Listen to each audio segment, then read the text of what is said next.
Yes class, in today's video we are going to start our new topic nitric acid from the unit study of compounds। तो आज बेटा basically हम लोग इसके discovery and lab preparation के बारे में पढ़ेंगे।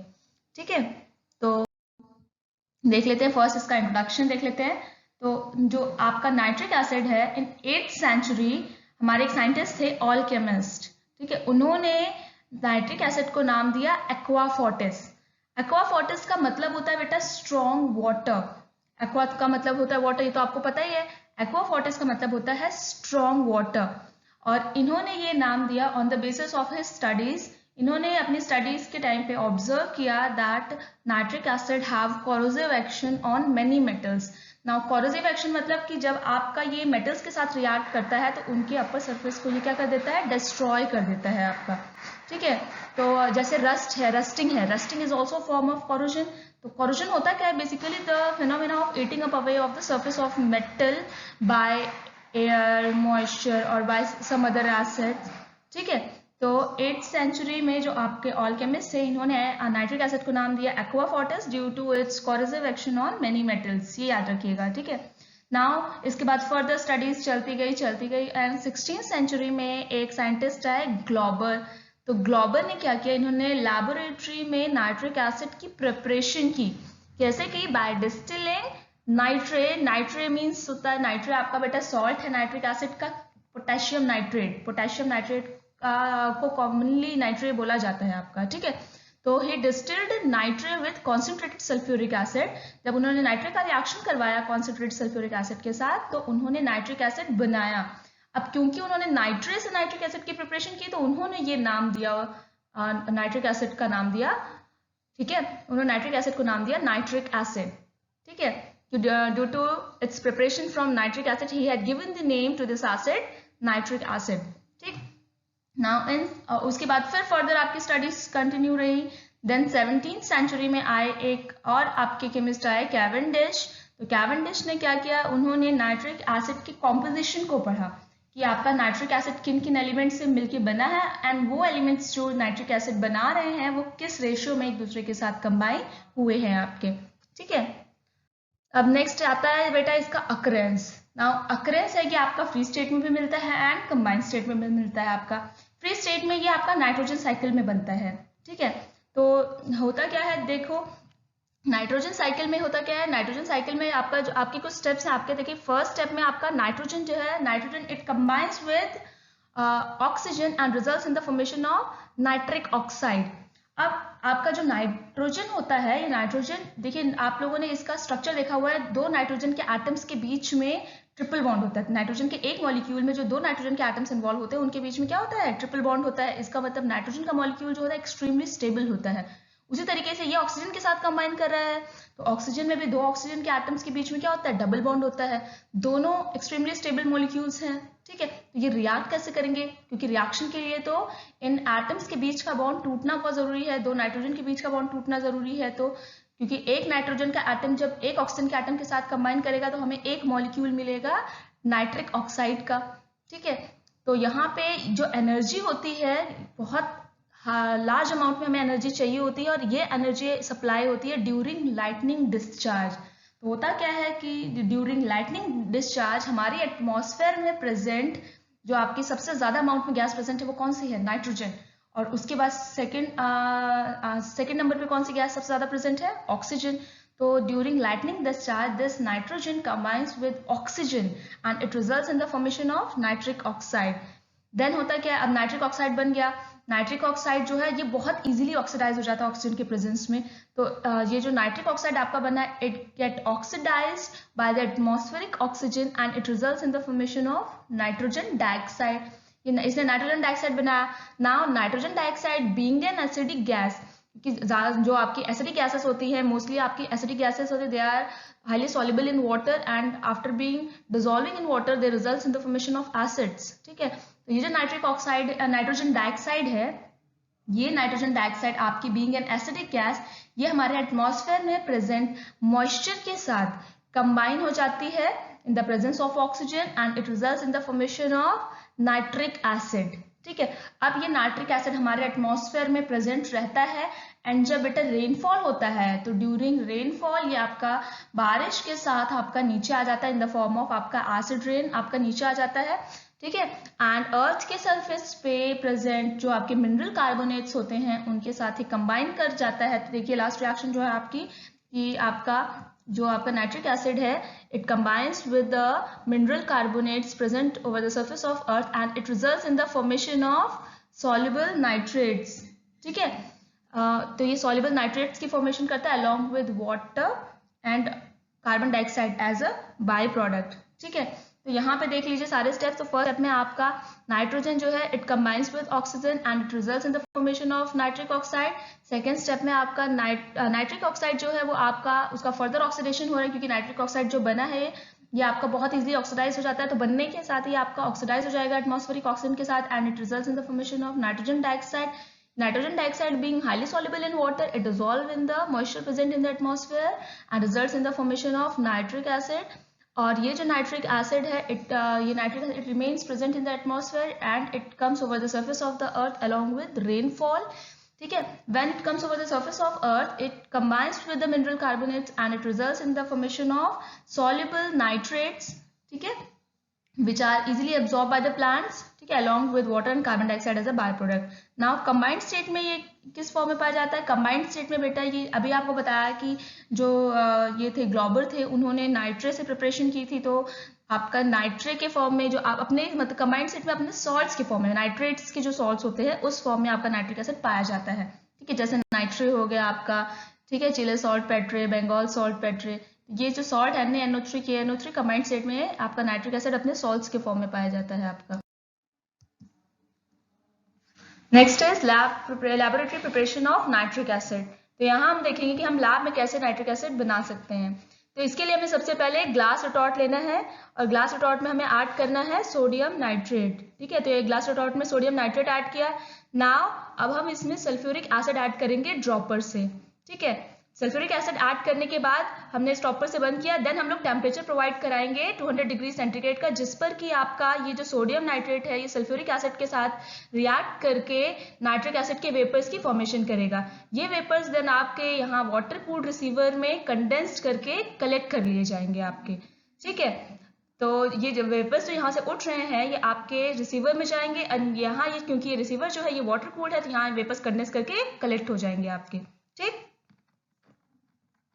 नेक्स्ट देखिए आप, तो यहाँ पे देखिए आप लोगों ने एक ग्लास रिटॉर्ट लिया था। ग्लास रिटॉर्ट में आप लोगों ने potassium nitrate and conc sulphuric acid का रिएक्शन कराया at temperature less than equal to 200 degree centigrade, जहाँ की आपके वेपर्स फॉर्म हुए नाइट्रिक एसिड के and those vapours get collected in a water cooled receiver by condensation, ठीक है। Now अब देखिए अब आप आइडेंटिफाई कैसे करेंगे कि ये जो वेपर्स जो है जो आपके वोलेटाइल नाइट्रिक एसिड के वेपर्स जो है, अच्छा मैंने वोलेटाइल टर्म का यूज क्यों किया है क्योंकि बेटा यहाँ जो कॉन्क सल्फ्यूरिक एसिड है ये आपका बीइंग नॉन वोलेटाइल आपका जो जब ये आपके नाइट्रिक एसिड के सॉल्ट के साथ ट्रीट किया जा रहा है, पोटेशियम नाइट्रेट या सोडियम नाइट्रेट क्या है, they are the salts of nitric acid. अभी हमने पढ़ा कंबाइंड स्टेट में इन्हीं सॉल्ट्स के फॉर्म में आपका नाइट्रिक एसिड पाया जाता है।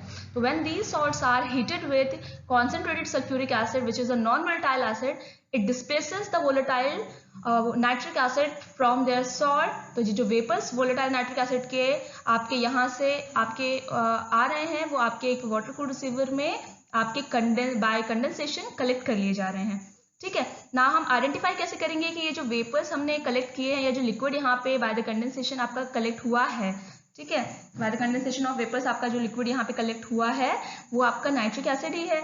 हम लोग क्या करेंगे इस लिक्विड का स्मॉल अमाउंट हम एक टेस्ट ट्यूब में लेंगे एंड उसको हीट करेंगे। अपॉन हीटिंग आपकी रेडिश ब्राउन गैस इवॉल्व होगी, क्यों, क्योंकि आपका nitric acid will get decompose, ठीक है, it will get decompose to produce reddish brown nitrogen dioxide. Second कौन सा टेस्ट कर सकते हैं, सेकंड हम कर सकते हैं कि आपने जो आप जिस टेस्ट ट्यूब में वो आप नाइट्रिक एसिड को हीट कर रहे हो उसी में कॉपर टर्निंग्स ऐड कर दीजिए। तो जो रेडिश ब्राउन फ्यूम्स आपकी इवॉल्व हो रही हैं दे विल गेट इंटेंसिफाई, वो बहुत ज़्यादा अमाउंट में आपकी इवॉल्व होना शुरू हो जाएंगी by the addition of copper turnings. Now अब कंफर्मेशन के लिए क्या करेंगे कि जो रेडिश ब्राउन फ्यूम्स आपके निकल रही हैं वो रेडिश ब्राउन फ्यूम्स को हम पास करेंगे through the acidified solution of iron 2 sulphate, ठीक है। तो अगर ये सोल्यूशन जो है आपका ये ब्राउन टर्न हो जा रहा है, यहाँ पे एक ब्राउन कलर की बेटा रिंग फॉर्म होती है, इसको ब्राउन रिंग टेस्ट बोलते हैं, ठीक है। Upon the passage of this reddish brown gas through the iron two sulphate solution, एक रेडिश ब्राउन रिंग फॉर्म, एक ब्राउन रिंग फॉर्म होगी आपकी। तो appearance of that brown ring proves that कि आप लिक्विड हीट कर रहे हो वो क्या है, आपका नाइट्रिक एसिड है, क्योंकि अपॉन हीटिंग आपकी नाइट्रोजन डाइऑक्साइड इवॉल्व हुई है। ठीक है, नेक्स्ट देखिए आपका lab preparation of nitric acid में हुआ क्या था आपका कि हमने नाइट्रे या फिर हमने आपका जो है चिली सॉल्ट पेट्रे, हमने पोटेशियम नाइट्रेट या सोडियम नाइट्रेट को जब हमने हीट किया था कॉन्सेंट्रेटेड सल्फ्यूरिक एसिड के साथ एट टेम्परेचर बिलो और इक्वल टू 200 डिग्री सेंटीग्रेड, तो हमें मिले थे वेपर्स, किसके मिले थे, नाइट्रिक एसिड के वेपर्स मिले थे along with potassium bisulphate and sodium bisulphate. तो यहाँ पहली रिएक्शन है आपकी नाइट्रे की, when nitre was heated with conc sulphuric acid at temperature less than equal to 200 degree centigrade, तो आपको नाइट्रिक एसिड मिला अलोंग विद पोटेशियम बाइसल्फेट। ठीक है, उसी तरीके से जब आप सोडियम नाइट्रेट को हीट करेंगे सल्फ्यूरिक एसिड के साथ, कॉन्सेंट्रेटेड सल्फ्यूरिक एसिड के साथ at temperature less than equal to 200 degree centigrade, तो आपको मिलेंगे वेपर्स नाइट्रिक एसिड के अलोंग विद आपका सोडियम बाइसल्फेट। ठीक है, अच्छा यहाँ पे देखिए बेटा, यहाँ पे अगर आपका H2SO4 का आयनाइजेशन होगा तो आपके ट्वाइस ऑफ H पॉजिटिव निकल रहे हैं, जिनको न्यूट्रलाइज करने के लिए हमें 2 नाइट्रेट के, क्योंकि NO3 1 नेगेटिव होता है तो हमें ट्वाइस ऑफ NO3 1 नेगेटिव की जरूरत पड़ेगी, लेकिन हम रिएक्टेंट्स का रेशियो 1:1 ही ले रहे हैं। रीजन 1:1 लेने से क्या हुआ कि आपका एक H पॉजिटिव ही आपका एक NO3 के साथ कंबाइन कर पाया, जो ये आपका H2SO4 है, ये टूटा आपका फर्स्ट स्टेप में H positive plus HSO4 negative में टूटा आपका। ठीक है, जो H पॉजिटिव है वो NO3 नेगेटिव के साथ कंबाइन हो गया, तो आपको मिला HNO3, बचा हुआ HSO4 नेगेटिव जो है वो K के साथ कंबाइन हो गया और आपको मिला KHSO4। ठीक है, अगर आपका यहाँ पे KNO3 जो है ये आपका 2 मोल्स लिया गया होता, मतलब ट्वाइस ऑफ KNO3 हम लेते, तो हमारा ये जो KNO आपका जो H2SO4 है ये डाई बेसिक एसिड है आपका, तो आपके दोनों H पॉजिटिव आयंस जो हैं आपके 2 नाइट्रेट आयंस के साथ कंबाइन हो जाते हैं और आपको KHSO4 की जगह आपको मिलता, क्या मिलता आपको यहाँ पे मिलता K2SO4, और यहाँ पे आपको 2 HNO3 के मॉलिक्यूल्स मिलते हैं, 2 नाइट्रिक एसिड के मॉलिक्यूल्स आपको मिलते हैं आपको यहाँ पे। ठीक है, लेकिन हम लोग क्योंकि मोलर रिएक्टेंट्स ले रहे हैं, molar ratio of the reactants हम लोग क्या ले रहे हैं, 1:1 ले रहे हैं, हम 1 पार्ट KNO3 का ले रहे हैं और 1 पार्ट ही हम लोग किसका ले रहे हैं, H2SO4 का ले रहे हैं। इस वजह से हमारा नाइट्रिक एसिड तो बन ही रहा है, लेकिन उसके साथ जो सॉल्ट हमारा बन रहा है वो हमारा एसिडिक सॉल्ट बन रहा है। ठीक है, नाउ ये एसिडिक सॉल्ट क्या होता है बेटा, एसिडिक सॉल्ट्स आपके वो सॉल्ट्स होते हैं जिनके पास एक रिप्लेसेबल H पॉजिटिव आयन होता है, जैसे एसिड्स जो होते हैं वो H पॉजिटिव देते हैं, वैसे इन सॉल्ट्स के पास भी रिप्लेसेबल H पॉजिटिव आयन होता है, ये भी H पॉजिटिव आयन दे सकते हैं। ठीक है, तो अगर आपके पास एक और KNO3 का मॉलिक्यूल होता तो आपका KHSO4 उस KNO3 के साथ रिएक्ट करके फॉर्मेशन करता है K2SO4 की, साथ में मिलता है आपको HNO3। ठीक है, तो याद रखना acid salts are those salts which have replaceable H positive ions. ठीक है, तो यहाँ पे क्योंकि हमें इस रिएक्शन में एसिड सॉल्ट की ही फॉर्मेशन करनी है, अगर इस रिएक्शन में K2SO4 या Na2SO4 बना तो ये हमारा K2SO4 एंड Na2SO4 जो है वो सॉलिड होता है, एंड वो सॉलिड हमारे ग्लास सेपरेटर्स में स्टिक हो जाता, और K2SO4 एंड Na2SO4 आपके बैड कंडक्टर्स ऑफ हीट होते हैं। ठीक है, तो अगर वो स्टिक हो जाते तो वो रिमूव करना उनको बहुत ही डिफिकल्ट हो जाता, क्योंकि हीट का तो उनके ऊपर कोई फर्क ही नहीं पड़ता। ठीक है, नेक्स्ट आते हैं बेटा हमारे रिएक्टेंट। तो इस रिएक्शन के लिए जो हम रिएक्टेंट्स यूज करते हैं वो होते हैं वो आपका है सोडियम और पोटेशियम नाइट्रेट, जिसको कि हम डिस्टिल करते हैं विद कॉन्स सल्फ्यूरिक एसिड। तो हमारे रिएक्टेंट्स क्या है, हमारे सोडियम और पोटेशियम नाइट्रेट्स है एंड कॉन्स सल्फ्यूरिक एसिड है। नाउ हम कॉन्स सल्फ्यूरिक एसिड ही क्यों यूज कर रहे हैं इस रिएक्शन के लिए, lab preparation of nitric acid के लिए हम लोग जो है हमारा कॉन्स सल्फ्यूरिक एसिड ही क्यों यूज कर रहे हैं, रीजन इज दैट कि आपका जो कॉन्सेंट्रेटेड सल्फ्यूरिक एसिड होता है ये आपका लीस्ट वोलेटाइल और नॉन वोलेटाइल एसिड होता है। लैब में जितने भी मिनरल एसिड्स आपके पास अवेलेबल होते हैं उनमें लीस्ट वोलेटाइल आपका जो एसिड होता है वो होता है कॉन्सेंट्रेटेड सल्फ्यूरिक एसिड। इस वजह से इसका यूज किया जाता है for the preparation of other volatile acids like HCl and HNO3। ठीक है, तो why concentrated sulfuric acid is used in the lab preparation of HNO3? Because being a non-volatile acid, it displaces the volatile HNO3 from its salt. ठीक है, क्योंकि खुद ये क्या है, नॉन वोलेटाइल है, तो ये वोलेटाइल HNO3 को उसके सॉल्ट से क्या कर देता है, डिस्प्लेस कर देता है। इस वजह से हम इसको as one of the reactant अपना यूज करते हैं in the lab preparation of HNO3। ठीक है, नेक्स्ट आता है आपका कि conc HCl is not use in place of conc HNO3।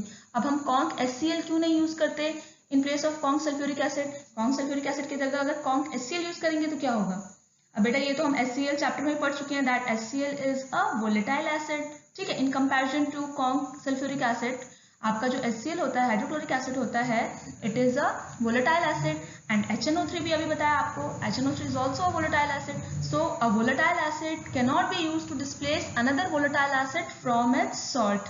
तो आपका क्योंकि HNO3 भी वोलेटाइल है, HCl भी वोलेटाइल है, तो एक वोलेटाइल एसिड को दूसरे वोलेटाइल एसिड को डिस्प्लेस करने के लिए हम यूज नहीं कर सकते। क्यों? क्योंकि अगर आपने ऐसा किया तो आपके जो वेपर्स उठेंगे, देखो वोलेटाइल एसिड के वेपर्स उठ रहे हैं जिनको कि हम रिसीवर में कलेक्ट कर रहे हैं, तो वो वेपर्स HNO3 के वेपर्स के साथ हमारे हाइड्रोक्लोरिक एसिड के वेपर्स भी फॉर्म होंगे जो कि आपके रिसीवर में अलोंग विद HNO3 कलेक्ट हो जाएंगे। तो हमें HNO3 प्योर स्टेट में नहीं मिलेगा, उसमें HCl का मिक्सचर मिलेगा आपको साथ में, ठीक है। नेक्स्ट देखिए क्या है, molar ratio of the reactants nitrate to the acid. जो आप सॉल्ट ले रहे हैं HNO3 का, सॉल्ट टू द एसिड का रेशियो हम लोग लेते हैं 1:1। क्यों ले रहे हैं हम 1:1? रीजन इज दैट बेटा क्योंकि हमें इस रिएक्शन में हमें एसिड सॉल्ट की प्रिपरेशन करनी है, क्योंकि एसिड सॉल्ट्स आर दो salts which have replaceable hydrogen, ठीक है, विच have replaceable hydrogen atom with in them.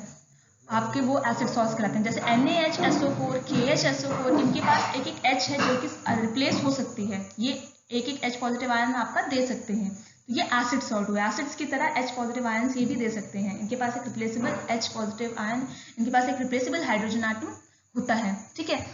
और आपके वो सॉल्ट जिनके पास रिप्लेसेबल हाइड्रोजन आइटम नहीं होता वो होते हैं आपके नॉर्मल सॉल्ट, जैसे Na2SO4, K2SO4, तो आपके नॉर्मल सॉल्ट्स हैं जिनके पास की एक भी रिप्लेसेबल आपका हाइड्रोजन आइटम नहीं है, ठीक है। तो अब देखिए यहाँ पे क्या है आपका कि आपको इस रिएक्शन में आपको फॉर्मेशन करनी है किसकी? आपको फॉर्मेशन करनी है एसिड सॉल्ट की, ठीक है। अगर आप ये अगर आप KNO3 का रिएक्शन करवाते हैं 1:1 में हम लेते हैं हम अपना रिएक्टेंट, तो KNO3 plus H2SO4 plus H2SO4, ठीक है, एट टेम्परेचर कितना 200 डिग्री ले रही हूँ मैं, एट टेम्परेचर 200 डिग्री सेंटीग्रेड, ठीक। क्या फॉर्म होगा आपका? यहाँ पे आपका एसिड सॉल्ट फॉर्म होगा, 1:1 का रेशियो लोगे तो बेटा आपका एक KNO3 का मॉलिक्यूल एक ही ये आपका जब आपका आयनाइज होगा तो ये देगा आपका K positive and NO3 1 negative, ठीक है। अब ये जब आपका आयनाइज होगा तो एक NO3 नेगेटिव जो है वो एक ही H पॉजिटिव को तो आपका न्यूट्रलाइज कर पाएगा, तो ये आपका टूटेगा H positive and HSO4 negative में,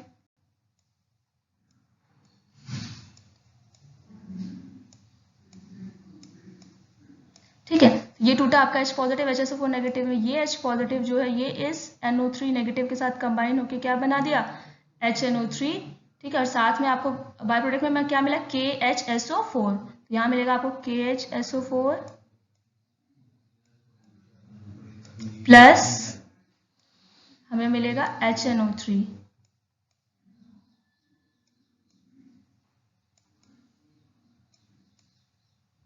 ठीक है। तो हमें मिला KHSO4 प्लस HNO3। ये जो KHSO4 है ये it remains in the solution, ठीक है, ये आपका सोल्यूशन में रहेगा, जबकि आपका HNO3 वेपर्स जो हैं वो आपके कंडेंस करके आपके कलेक्ट कर लिए जाएंगे, ठीक। तो अब देखिए अगर आप ये चीज होगी आपकी एट टेम्परेचर इक्वल टू और बिलो 200 डिग्री सेंटीग्रेड पे। नाउ अगर आप मोलर रेशियो चेंज करें, जैसे कि अगर आप लें ट्वाइस ऑफ KNO3 यहाँ पे, तो ट्वाइस ऑफ KNO3 अगर आप लेते हैं, इसको ट्रीट करवाएंगे अगर आप H2SO4 के साथ,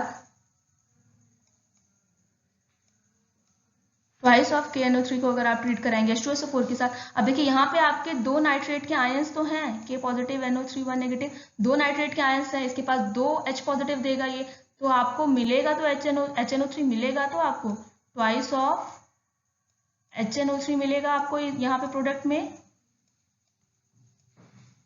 ठीक है, दिस इज H, आपको ट्वाइस ऑफ HNO3 मिलेगा, लेकिन साथ में जो बाय प्रोडक्ट मिलेगा आपको क्या मिलेगा यहाँ पे K2SO4। K2SO4 अगर आप सोडियम नाइट्रेट यूज करें, ये हो गया आपका K2SO4, ठीक है। तो अगर आप पोटेशियम नाइट्रेट यूज कर रहे हैं तो आपको K2SO4 मिलेगा, मोलर रेशियो यहाँ 2:1 है आपका, ठीक है।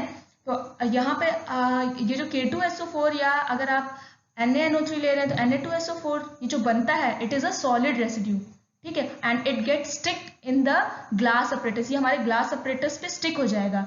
तो स्टिक होने से क्या होगा, बीइंग अ बैड कंडक्टर, और ये होता क्या है, ये आपका हीट का बैड कंडक्टर होता है, being a bad conductor of heat it gets stick to the glass apparatus and is difficult to get removed। ये रिमूव नहीं होता, स्टिक हो जाता है, हीट का तो कोई फर्क पड़ता ही नहीं है, सॉलिड रेसिड्यू होता है। इस वजह से हम लोग जो है टेम्परेचर हम लोग अपना एक तो बिलो 200 रखते हैं, दूसरा मोलर रेशियो कितना लेते हैं हम लोग 1:1 का लेते हैं, ठीक है, 2:1 नहीं लेते हम लोग, 1:1 लेते हैं।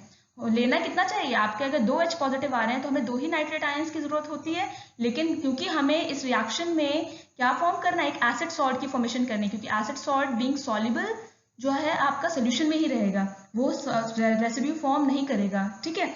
इस वजह से हम लोग molar ratio of the reactant 1:1 लेते हैं, क्योंकि हमें यहाँ पे फॉर्मेशन किसकी करनी है, 2 H2SO4 is the die basic, ठीक है, क्योंकि 2 H2SO4 is a dibasic acid, हमें फॉर्म करना है एसिड सॉल्ट, ठीक है। नाउ नेक्स्ट आता है हमारा, देखिए अपरेटस। तो अपरेटस जो है हमारा पूरा सेटअप में हम लोग जो अपरेटस लेते हैं वो हम लोग ग्लास अपरेटस लेते हैं, ठीक है, मीन्स कि वो हम लोग जो हमारे रिएक्टेंट्स हैं, रिएक्टेंट्स को हीट करने के लिए हम लोगों ने क्या लिया, ग्लास रिटॉर्ट लिया। देन जो हमारे नाइट्रिक एसिड के वेपर्स फॉर्म हुए, वो वेपर्स को कलेक्ट करने के लिए हमने क्या लिया, वाटर कूल्ड रिसीवर लिया, अगेन वो किसका था, आपका ग्लास का था। तो मतलब द अपरेटस, हमारा जो अपरेटस है वो हमारा क्या है, ग्लास रिटॉर्ट है, जिसमें हमारे रिएक्टेंट्स हीट हो रहे हैं, और दूसरा रिसीवर, दो ही चीजें तो ली हमने, एक हमने अपना ग्लास रिटॉर्ट लिया रिएक्टेंट्स के लिए, और हमारे प्रोडक्ट के कलेक्शन के लिए हमने क्या लिया, वाटर कूल्ड रिसीवर लिया, लेकिन दोनों ही अपरेटस हमारे किसके हैं, ग्लास के हैं। नाउ ये जो पूरा कंप्लीट हमारा अपरेटस होता है for the lab preparation of nitric acid, वो ग्लास का होता है। क्यों, क्योंकि बेटा ग्लास जो होता है, ग्लास के ऊपर आपका जो नाइट्रिक एसिड है इजिली अटैक नहीं कर सकता।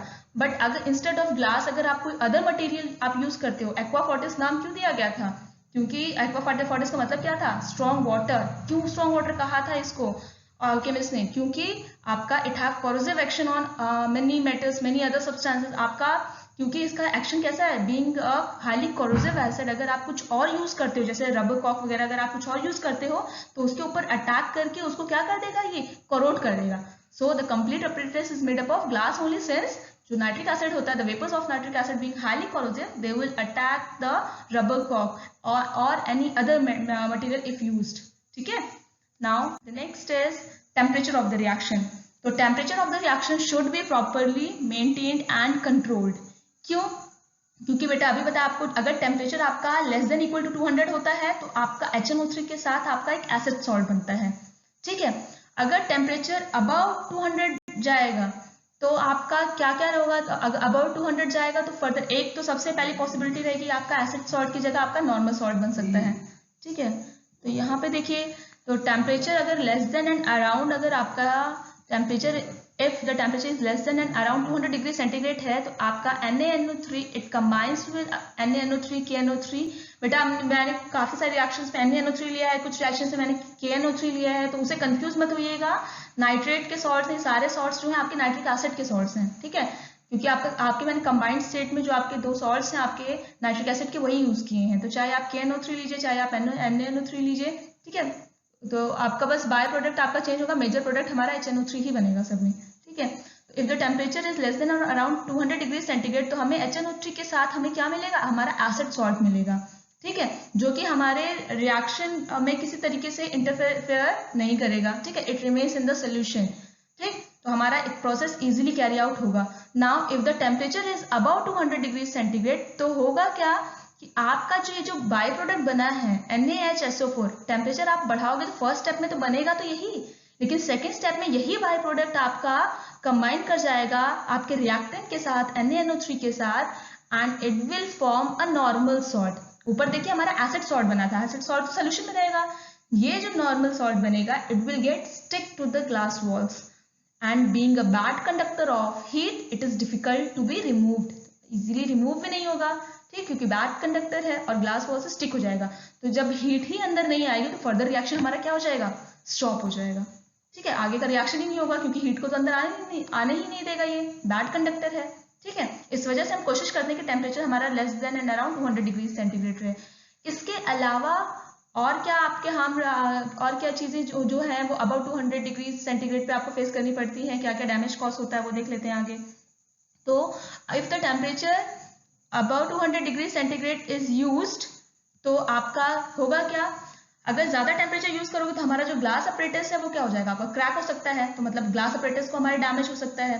सेकेंड, आप लोगों को मैंने बताया था कि आपका जो नाइट्रिक एसिड होता है ये आपका जो होता है आपका बहुत ज्यादा स्टेबल नहीं होता, तो ये इजीली क्या होता है आपका डिकम्पोज हो सकता है, ठीक है। तो हाई टेम्परेचर पे इस नाइट्रिक एसिड का डिकम्पोजिशन हो सकता है, क्योंकि हम लोग बेटा देखिए अगर अकेला नाइट्रिक एसिड भी अगर हम हीट करते हैं लैब में तो भी वो डिकम्पोज होकर रेडिश ब्राउन नाइट्रोजन डाइऑक्साइड देता है, तो इसका मतलब हाई टेम्परेचर पे नाइट्रिक एसिड क्या हो जाएगा आपका, इजीली डिकम्पोज हो जाएगा आपका, ठीक है। नेक्स्ट, ये चीज तो मैं आपको बता ही चुकी हूँ कि आपका एट हाई टेम्परेचर आपका क्या होगा, hard residual crust of Na2SO4 और K2SO4 फॉर्म हो सकती है, ठीक है, हाई टेम्परेचर पे ये आपका सॉलिड क्रस्ट फॉर्म होगी, ठीक है। And being a poor conductor of heat it will get stick to the glass, ठीक है, और ग्लास से स्टिक हो जाएगी, इजिली रिमूव नहीं होगी, और ग्लास से स्टिक हो गई, पुअर कंडक्टर है तो फर्दर प्रोसेस हमारा स्टॉप हो जाएगा, ठीक। नेक्स्ट देखिए, नेक्स्ट में हमारा है प्रोडक्ट्स हमारे क्या बनते हैं, इस रिएक्शन का प्रोडक्ट होता है हमारा नाइट्रिक एसिड के जो वेपर्स हैं, हमारा प्रोडक्ट होता है nitric acid vapours which are condensed and collected in a water cooled receiver. Now जो प्योर नाइट्रिक एसिड होता है वो आपका कलरलेस होता है, ठीक है, लेकिन आप लोगों ने लैबोरेटरी में देखा होगा कि नाइट्रिक एसिड के जो बॉटल्स होती हैं they turns yellowish after some time, and ये पॉइंट बहुत बहुत बहुत इंपॉर्टेंट है, बहुत ज्यादा फ्रीक्वेंटली आस्क्ड क्वेश्चन है कि why the nitric acid bottles get turn yellow after some time, ठीक है, या why the nitric acid in laboratory turns yellowish after some time, तो क्यों होता है, क्यों येलोइश ब्राउन हो जाता है या क्यों येलोइश हो जाता है आफ्टर सम टाइम, वो आपका जो लेबोरेटरी में प्रेजेंट नाइट्रिक एसिड है, नाइट्रिक एसिड की बॉटल्स है वो क्यों येलो टर्न हो जाती हैं, तो क्यों हो जाती है बेटा, क्योंकि जो नाइट्रिक एसिड है प्योर नाइट्रिक एसिड तो आपका कलरलेस होता है, लेकिन जब आप नाइट्रिक एसिड को बॉटल्स में स्टोर करके रखते हो तो रूम टेम्परेचर पर क्या होता है, जो नाइट्रिक एसिड है आपका वो इजीली क्या हो जाता है, डिकम्पोज हो जाता है, ठीक है। रूम टेम्परेचर क्योंकि आपका बहुत ज्यादा स्टेबल एसिड नहीं है तो ये आपका धीरे धीरे रूम टेम्परेचर पर डिकम्पोजिशन का प्रोसेस स्लो होता है, ठीक है। जब टेम्परेचर बढ़ाओगे तो प्रोसेस फास्ट हो जाएगा, ठीक है।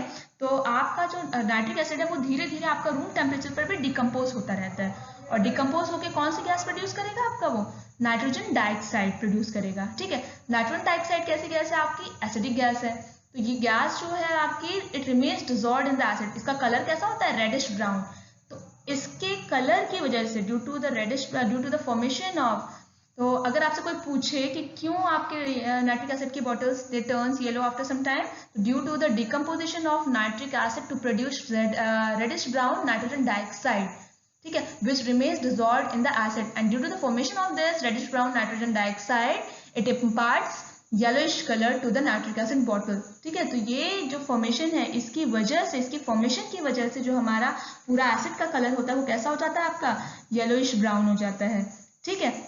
होता क्या है, देख लीजिए रिएक्शन दिया है कि हमारा नाइट्रिक एसिड जो है वो हमारा रूम टेम्परेचर पर डिकम्पोज हो रहा है, क्या प्रोड्यूस कर रहा है, NO2 प्रोड्यूस कर रहा है, NO2H2O and O2 Jin reactant से मिलकर बना है उन्हीं में ये टूट जा रहा है, ठीक है। इस वजह से आपका जो नाइट्रिक एसिड होता है, नाइट्रिक एसिड की बॉटल्स होती हैं they appears yellow when they are left standing at room temperature, ठीक है।